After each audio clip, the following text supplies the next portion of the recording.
Alrighty, I am in Norway right now and it is not raining. Ta-da! So I thought I'd quickly go through my thoughts on by far the most common question I get, and that is kind of the bike packing setup versus the bike touring setup. Now bear in mind, this is just from my personal experience. I've been using the classic bike packing setup for about 1.5 years now, and then prior to that, I should say kind of in the middle of that really, I bought some panniers and used kind of the classic touring setup for I think maybe 3 months through the Alps and the mountains. So I've got a decent amount of experience on the bike packing side and a little bit on the bike touring side. So with that said, what do we mean by bike packing and bike touring? First, if we look at bike packing, we're looking at generally 3 main pieces. One is the seat bag, which hugs the seat and the seat post. Second is the frame bag, which is inside the center triangle, and then the last one is the handlebar bag, which hugs the handlebar. Those are the 3 main pieces. Then you've also got additional pieces like fork bags and top tube bags and all random bags that you put in random places, but generally that is the bike packing setup. And why they like that, the reason is because it really keeps your weight low and close to the bike, close to the frame. And that's really important because if you're looking to do any trail riding or any kind of off-road riding, you want to be quite agile, so you don't want your bags bouncing around, and that's why these are really important. So you'll notice, because of all the jarring, right, there is no bolts or anything like that. Everything's usually held by straps, which means they move, but movement is okay because it means as it's bouncing around, nothing's going to snap, nothing's going to break. With that said, if you do actually have a look at the bags, they're not the easiest things to pack, right? So they're kind of odd shapes. Quite a few of them are quite difficult to take off the bike, so usually it's easy to take the stuff out of the bag. So despite the fact it's kind of held closer to the frame, there are some cons, I guess you could say, as a result. Often they're not waterproof, or that is becoming more common now, meaning that you have to take the things out of the bag at the end of the day, say if you're camping or something like that, or even if it's raining during the day. So that's kind of generally the bike packing setup. The bike touring setup simply is usually just having racks, and then you've got the big panniers that sit on the front and the back. That is generally the bike touring setup.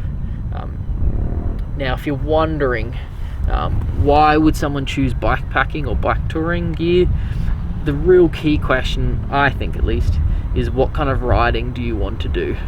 So if you're looking to do relatively smooth surfaces, so maybe a little bit of dirt, like dirt roads, but nothing too bumpy, then I would say it's probably better to stick with the bike touring setup, the panniers. And that's just because they're a lot more convenient. So one, they're like much easier to pack, just like a square box, right? 2, they're waterproof, meaning like they're 100% waterproof, right? So you don't have to worry if it's pouring with rain, they're going to get soaked. Number 3, they're really easy to take off, right?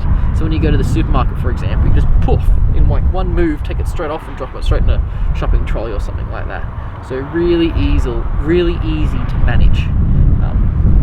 That being said, if you're looking to go kind of beyond, I'd say like a dirt road, you're looking to do like any trail riding or anything a bit more technical, any kind of more bike routes that are, you know, got like rocks, roots, then any drops, especially drops, then you're looking at a more bike packing setup. And that's just because it's going to survive and enable you to do that kind of riding that you're wanting to do. Because if you're dropping off rocks and all these kinds of things, these racks are not going to survive with the panniers that you have on top. All the pressure, right, sits on these bolts and they're just going to snap. The other thing as well too is you'll notice there's a slight delay between when you turn your bike and when these bags actually move. So it means there's a slight lag as to exactly how you want to maneuver the bike, and that can be a big problem, right, when you're doing more technical terrain.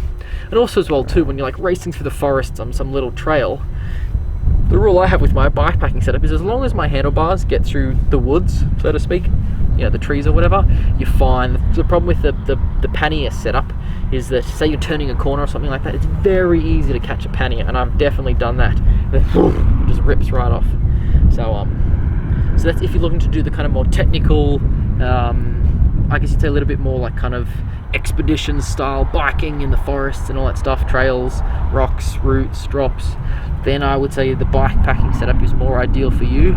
If you're not looking to do those kind of things, then you don't really gain a whole lot from this setup. And then I think in that respect, you would be better off going for a bike touring setup with the panniers, just because it makes your life so much easier. And why wouldn't you, right? Why wouldn't you make your life easier? So I think in that respect, they would be your best option. Now, of course, this is my like personal opinion from my experiences over riding the last, I guess, 2 years. But if you've got any questions, feel free to leave a comment below, and I'll try and get back to you as soon as I find internet again. That's the plan. Anyway, let me know what you guys think.